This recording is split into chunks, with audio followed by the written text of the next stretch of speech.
ಮಾಜಿ ಸಚಿವ ವಿ ಸೋಮಣ್ಣ ಮುಂದೇನು ಮಾಡ್ತಾರೆ ಅನ್ನುವಂಥ ಸಹಜವಾದಂಥ ಕುತೂಹಲ ಬಿಜೆಪಿ ಪಾಳ್ಯದಲ್ಲೂ ಕೂಡ ಇದೆ. ಈಗ ತುಮಕೂರಲ್ಲಿ ಇನ್ಫ್ಯಾಕ್ಟ್ ಅವರೇ ಹೇಳ್ತಾ ಇದ್ದಾರೆ, ತುಮಕೂರು ಟಿಕೆಟ್ ಕೇಳಿದ್ದೀನಿ, ಗುರುತಿಸಿ ಟಿಕೆಟ್ ಕೊಟ್ಟರೆ ಜನರ ಬಳಿ ಹೋಗ್ತೇನೆ ಅನ್ನುವಂಥ ಮಾತನ್ನು ವಿ ಸೋಮಣ್ಣ ಹೇಳಿದ್ದಾರೆ. ಬೆಂಗಳೂರಿನಲ್ಲಿ ಮಾತಾಡ್ತಾ ಮಾಜಿ ಸಚಿವ ವಿ ಸೋಮಣ್ಣ ಹೇಳಿಕೆಯನ್ನು ಕೊಟ್ಟಿರುವಂಥದ್ದು, ತುಮಕೂರು ಲೋಕಸಭಾ ಚುನಾವಣೆ ಟಿಕೆಟನ್ನು ಕೇಳಿದ್ದೀನಿ, ಗುರುತಿಸಿ ನನಗೆ ಟಿಕೆಟ್ ಕೊಟ್ಟರೆ ಅಲ್ಲಿ ಹೋಗ್ತೀನಿ, ನನಗೆ ಬೆಂಗಳೂರು ಹೇಗೋ ತುಮಕೂರು ಹಾಗೆಯೇ ಅಂತ ಮಾತನ್ನ ಇದೆ ಹೇಳಿದ್ದಾರೆ. ನನಗೂ ತುಮಕೂರಿಗೂ ಅವಿನಾಭಾವ ಸಂಬಂಧ ಇದೆ, ಹಾಗಾಗಿ ನನ್ನ ಕೆಲಸವನ್ನು ಗುರುತಿಸಿ ಕೊಟ್ಟರೆ ನಾನು ಅಲ್ಲೋ ಕೆಲಸ ಮಾಡ್ತೀನಿ, ಹೈಕಮಾಂಡ್ ಎಲ್ಲಿಗೆ ಕಳಿಸಿದ್ರು ಹೋಗಿ ನಿಲ್ತೇನೆ ಅನ್ನುವಂಥ ಮಾತನ್ನು ಈಗ ಮಾಜಿ ಸಚಿವ ವಿ ಸೋಮಣ್ಣ ಹೇಳಿದ್ದಾರೆ.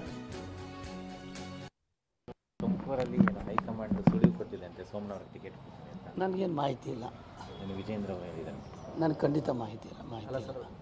ವಿಜೇಂದ್ರ ಅವರು ಹೇಳಿದ್ದಾರೆ ಯಾರಿಗೆ? ನನಗೇನು ಮಾತು ನನಗೆ ಗೊತ್ತಿಲ್ಲ, ಅದು ಖಂಡಿತ ಗೊತ್ತಿಲ್ಲ. ಅಲ್ಲಿ ಪ್ರಿಪ್ರೇಷನ್ ಆರಂಭ ಮಾಡ್ತಾ ಇದ್ದೀರಿ ಸರ್ ನೀವು? ಅದೇ ಅಲ್ಲಪ್ಪ, ನಾನು 365 ದಿನ ಎಲೆಕ್ಷನ್ನೇ ಮಾಡೋದು. ನಾನು ಈಗ ಗೆದ್ದಾಗೂ ಕೂಡ 45 ವರ್ಷದಿಂದ ನಾನು ಯಾವ ಥರ ಇಲ್ಲಿ ಗೆದ್ದೋನು, ಒಂದಿನ ವಾಪಸ್ಸು ಗೆದ್ದಿದ್ದೀನಂತ ಎಲ್ಲರೂ ಕುಂತಿದ್ದೀನಂತ ಹೇಳಿಸಿ ನೀವು ಇವತ್ತೊಂದು ಇವತ್ತಷ್ಟೇ, ನಾಳೆ ಹೇಗೇನು ರೊಟೀನ್ ವರ್ಕ್ ಇದ್ದು ನಮಗೆ. ಆ ಥರ ಏನು ರೊಟೀನ್ ವರ್ಕು.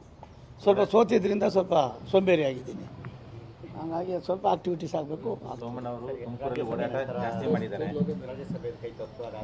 ಅದಾಯಿತು, ಒಂದು ಕೇಳಿದ್ದೀವಿ, ಹೈಕಮಾಂಡು ಗುರುತಿಸಿ ಕೊಟ್ಟರೆ ಜನಗಳ ಹತ್ರ ಹೋಗ್ತೀವಿ.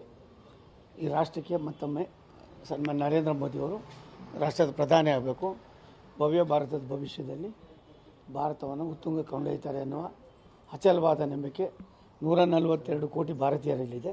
ಅದು ನನ್ನಲ್ಲೂ ಇದೆ. ನರೇಂದ್ರ ಮೋದಿಯವರು ದೇಶಕ್ಕೆ ಪ್ರಧಾನಿ ಆಗ್ತಾರೆ ಅಂದಾಗ ನಾವು ಅದಕ್ಕೆ ನಮ್ಮ ಅಳಿಲು ಸೇವೆಯೂ ಕೂಡ ಇರ್ತದೆ. ತುಮಕೂರಲ್ಲೇ ಏನೋ ಮನೆ ನೋಡ್ತಾ ಇದ್ದೀರಂತೆ ಸರ್? ನಾನು ಆ ಥರ ಯೋಚನೆ ಮಾಡಿದಪ್ಪ. ನನಗೇನು ತುಮಕೂರು ಅಷ್ಟೇನಲ್ಲ, ನನಗೆ ಬೆಂಗಳೂರು ಎಷ್ಟೋ ತುಮಕೂರು ಅಷ್ಟೇಪ್ಪ. ಬೆಂಗಳೂರಿಗಿನ್ನ ಹತ್ತಿರದಲ್ಲಿರ್ತಕ್ಕಂಥ ಒಂದು ಜಿಲ್ಲೆಯಲ್ಲಿ ನನಗೂ ತಂದೆ ಆದಂಥ ಒಂದು ಇತಿಹಾಸ ಇದೆ. ಹಾಗಾಗಿ ತುಮಕೂರು ನನಗೂ ಅವಿನಾಭಾವ ಸಂಬಂಧ ಇದೆ. ತುಮಕೂರಲ್ಲಿ ಬೆಂಗಳೂರಲ್ಲಿ ಏನಾದರೂ ಸೀಟ್ಸ್? ನಾನು ಅದೆಲ್ಲ ಯಾಕಪ್ಪ, ಹೈಕಮಾಂಡು ಹೋಗು ಅಂದರೆ ಎಲ್ಲಿ ಕಳಿಸ್ತಾರೆ ಹೋಗ್ತೀನಿ, ಇಲ್ಲಾಂದರೆ ಆರಾಮಾಗಿ ಉದ್ಯೋಗ ಇದೆ ಮಾಡೋದು. ತುಮಕೂರಲ್ಲಿ